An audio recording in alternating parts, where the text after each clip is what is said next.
fue anunciado, recibimos al doctor Mario Spangenberg, abogado, profesor en Derecho Penal, una persona muy didáctica al momento de explicar los contenidos de las cuestiones vinculadas a las leyes. ¿Cómo le va? Gracias por venir, doctor. Muchísimas gracias, un gusto, es un placer poder estar aquí en este día.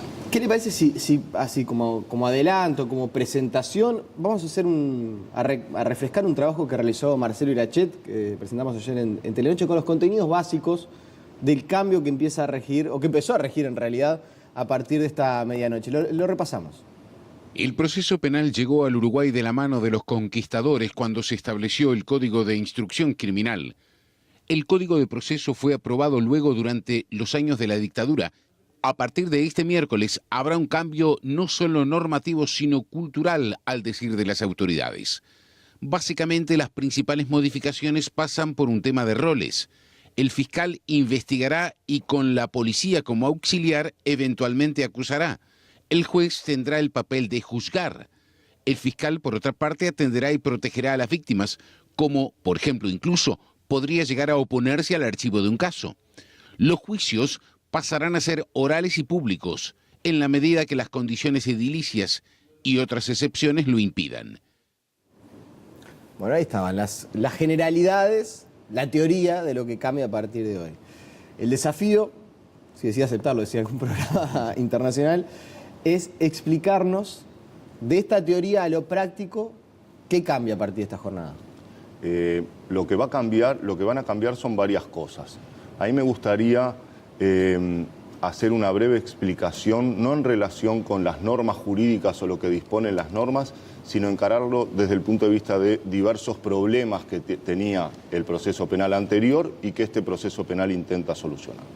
El primer problema básico que tenía el proceso vigente hasta ayer, pero que en definitiva se va a seguir aplicando a las causas anteriores, es la confusión de roles.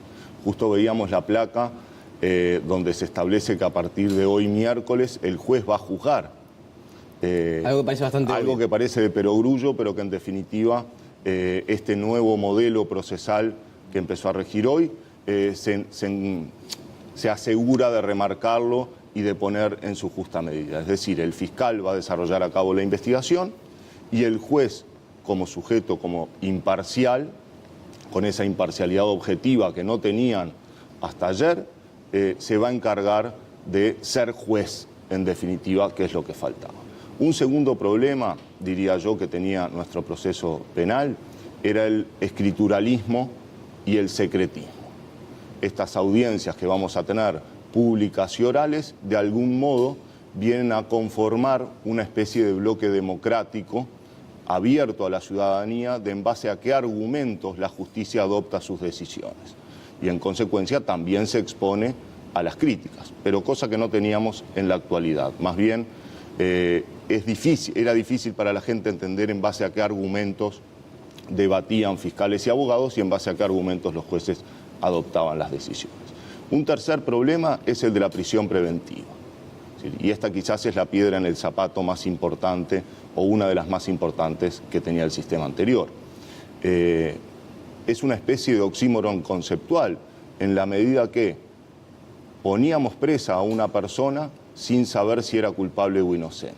Eso no se puede eliminar del todo, hay que ser realistas, hay casos en los cuales es necesario sujetar al individuo al proceso penal, pero no puede ser la regla.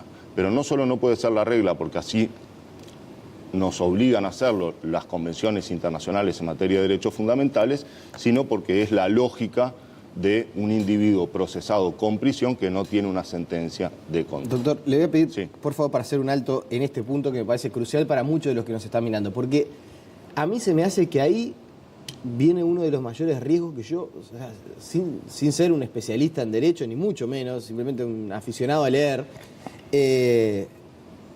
veo como una de esas cuestiones que me parece que en la sociedad pueden tener alto impacto. Una de las críticas, usted lo habrá sentido en innumerables oportunidades, voy y denuncio y antes que yo me vaya de la comisaría, el delincuente ya se fue. Yo voy al juzgado, tengo que disponer de, no sé, dejar de trabajar un día para estar varias horas ahí y antes de que yo me vaya del juzgado, se va el delincuente que yo estaba denunciando, que me quiso robar a mí, que yo lo vi, que yo lo estoy denunciando, que yo lo reconozco. Y el tema este de la prisión preventiva o que se espere la condena en prisión, que es verdad que ahora se va a aplicar, pero a manera de excepción. Es decir, la prisión preventiva va a ser la excepción. Va a reforzar esa percepción de la ciudadanía, que yo voy a denunciar a alguien y que esa persona va a permanecer en libertad. A ver, vayamos por partes. En primer lugar, yo creo que las estadísticas desmienten esa percepción que puede tener parte de la ciudadanía. Pero de todos modos estamos hablando aquí, siempre cuando hay una prisión preventiva, es que hay una resolución judicial de procesamiento, es decir, no en el momento que se denuncia o no a la persona. De todos modos, digamos, insisto, las tasas de prisión preventiva en nuestro país hacen que esa estadística no se sustente o no tenga vínculo con la realidad. Por el contrario, son de las más altas del mundo. O sea que esa es una percepción equivocada por parte de la opinión pública.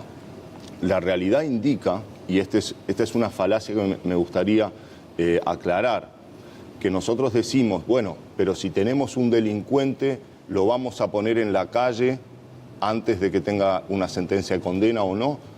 ¿Dónde reside la falacia? Es que no sabemos si tenemos un delincuente. No tenemos un delincuente hasta que una sentencia de condena lo trate como tal. Claro, pero yo me tengo que acostumbrar a que de repente, no sé, sufrí una rapiña en la calle, ¿no? Voy caminando por la Ciudad Vieja, viene un delincuente, me pega y me roba la billetera. Yo lo veo, yo sé quién es, se identifican por las cámaras de seguridad y quizás esa persona, o sin quizás, va a quedar en libertad hasta tanto se demuestre. Yo no necesito que la justicia me diga quién es. Es el delincuente que me robó. Lo reconozco, lo estoy viendo, yo lo acabo de sufrir en carne propia.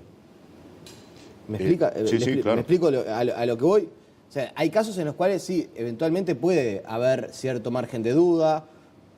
Estoy hablando del tema de la rapiña, pues es uno de los delitos más comunes que sufre la ciudadanía y los que más impactan a nivel de la sensación de inseguridad y la sensación de miedo que puede llegar a tener la gente en la calle. Sí, es clarísimo.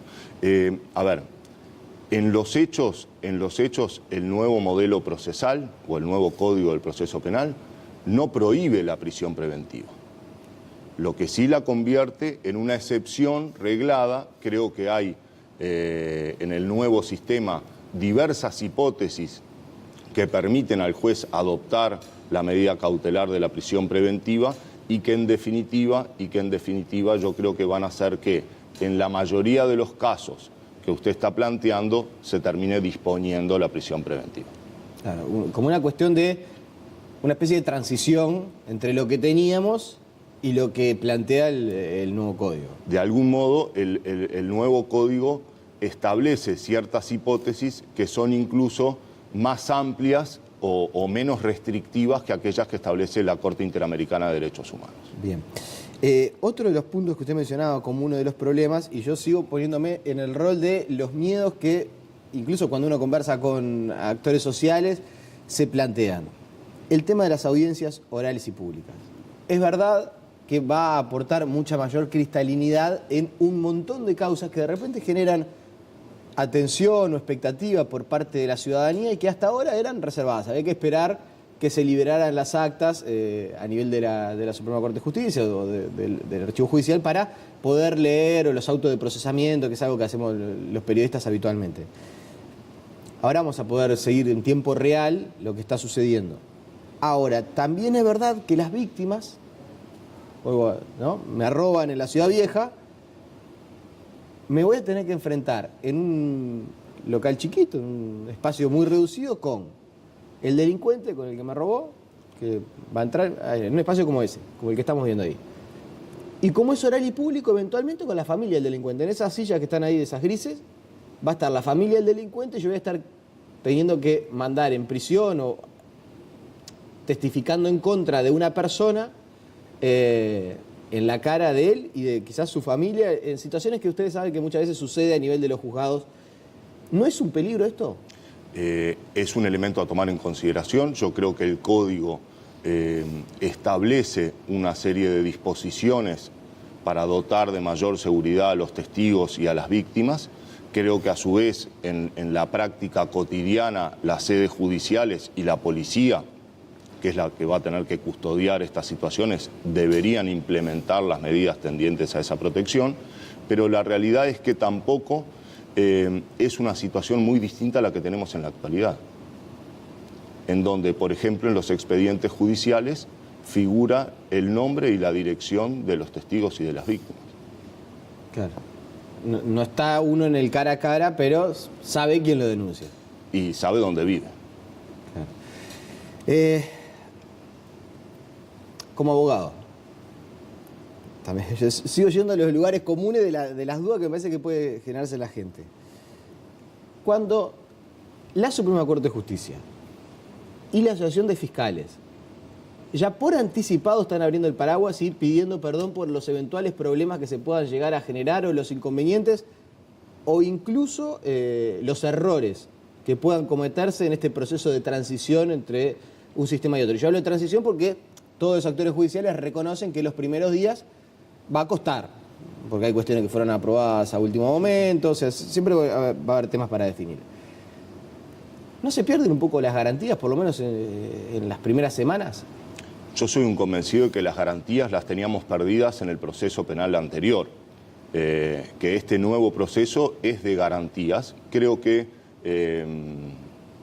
razonablemente el Poder Judicial y el Ministerio Público y la Defensoría Pública, y eso me consta, se han preparado para este momento. Uno tiene esa sensación de como cuando tenía que dar un examen, repasar hasta último minuto y si tuviera 2 o 3 días más le vendría bárbaro. La realidad es que hay que jugar el partido, hay que empezar a andar esta reforma y es un gesto de madurez institucional decir, bueno, esto es un proceso de cambio en el cual vamos a aprender todos y además, en definitiva, como dice un profesor argentino, Binder, va a haber un duelo de prácticas entre las prácticas viejas y las prácticas nuevas y ese es un proceso de acomodación. ¿Y dónde visualizan los mayores inconvenientes en cuanto a las prácticas viejas y las prácticas nuevas? ¿Dónde pueden estar los nudos que compliquen la implementación de este nuevo código? Yo creo que en la escrituralidad, en la publicidad de las audiencias, porque dan lugar a pequeños resquicios donde se puede retornar a lo anterior. Por ejemplo, si en una audiencia oral y pública yo permito que las partes, en lugar de exponer sus argumentos de forma oral, los lean de un papel, en realidad quizás no esté violando una norma jurídica, pero estoy volviendo a la práctica anterior. Claro. Ayer en Todas las Voces en la noche el presidente de la Suprema Corte de Justicia hacía hincapié en esto y decía, bueno, alguien no va a poder leer 50 páginas. Sí. Como quizás ahora sucedía, ¿no? Que se escribían 50 páginas de defensa y bueno, ahora va a haber que hacer mucha mejor sintaxis, va a haber que exponer mucho mejor los argumentos en pos de una y otra parte. E incluso, perdón, va a cambiar el modelo, ese modelo académico, escritural que teníamos, como usted dice, va a cambiar por un modelo más aplicado. Es impensable realizar 40 citas de autores alemanes, italianos, etcétera, en una audiencia oral y pública. Primero, porque terminan sin comprenderse y segundo, pues se van a quedar todos los asistentes dormidos. Claro.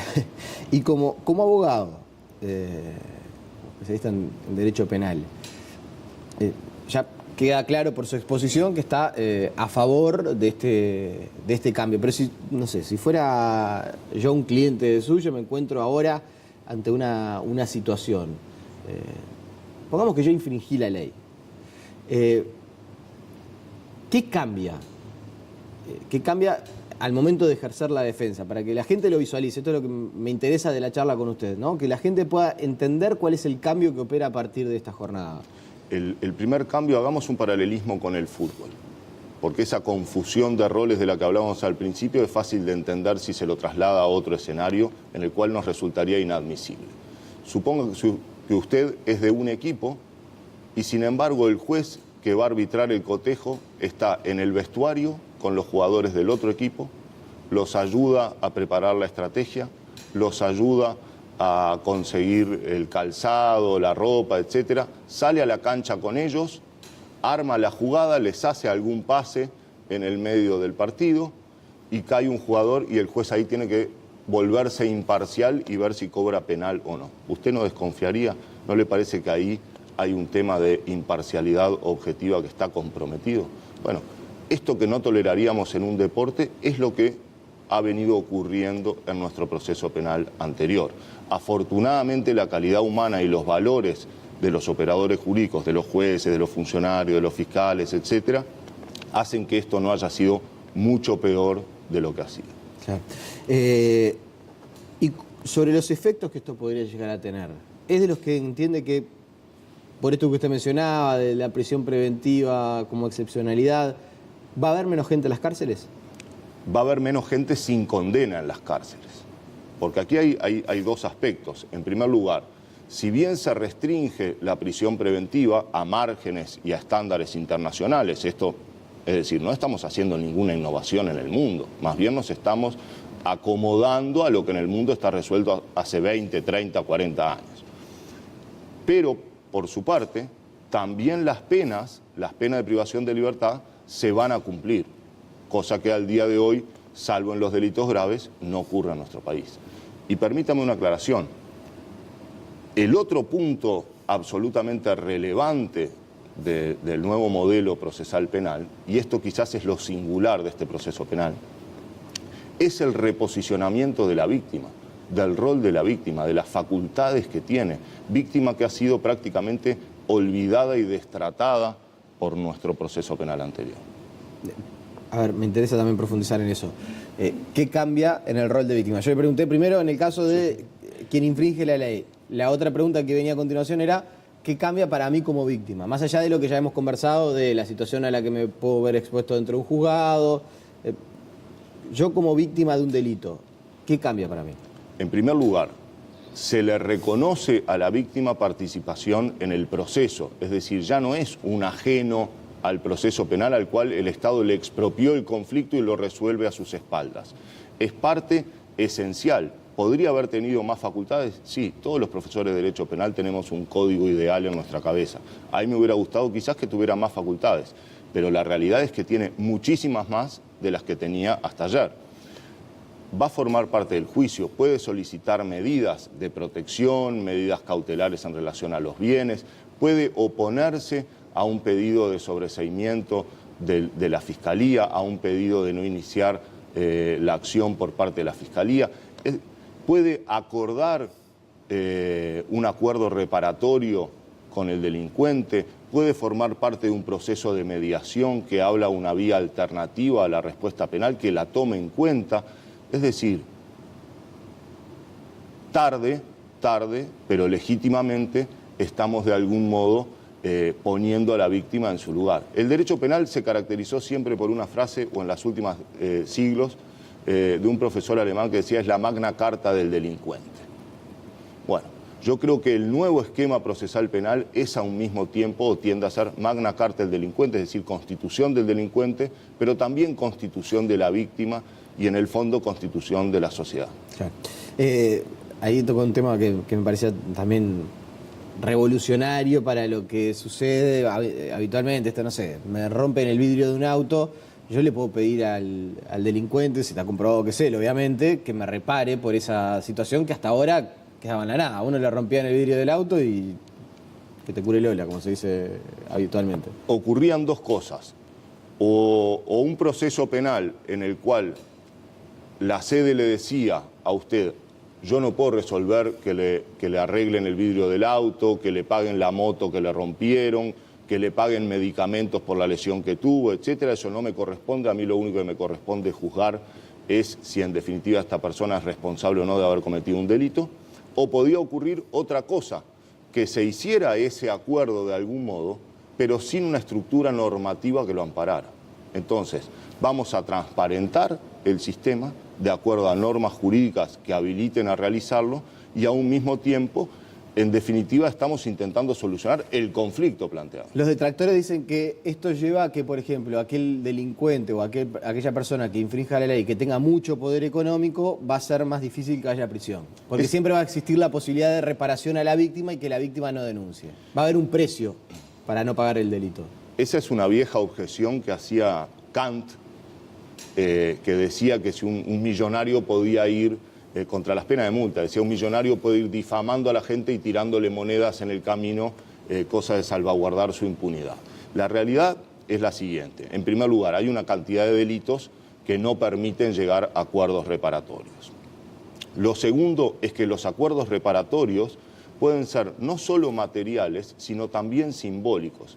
Y esto nos abre determinadas vías de canalización del conflicto, de entendimiento del conflicto, que no pasan por lo monetario. Bien. ¿Por ejemplo?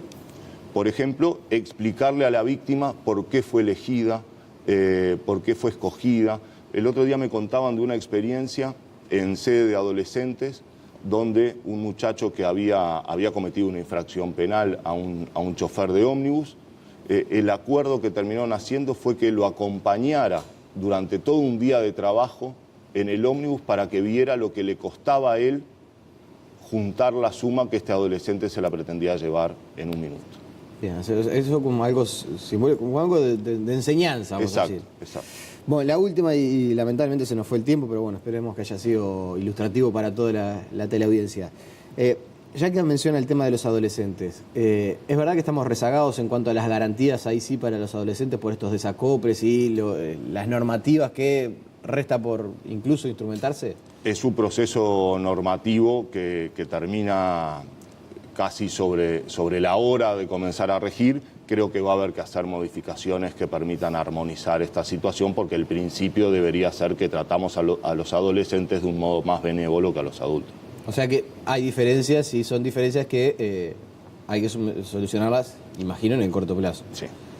¿Cuáles son las principales diferencias? Y básicamente con la tasación de la prisión preventiva hay algunos resabios inquisitivos que se pretendieron modificar ahora, pero es un camino a emprender.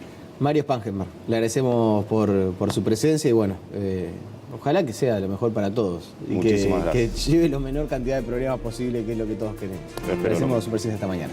La pausa y seguimos con muchas más noticias.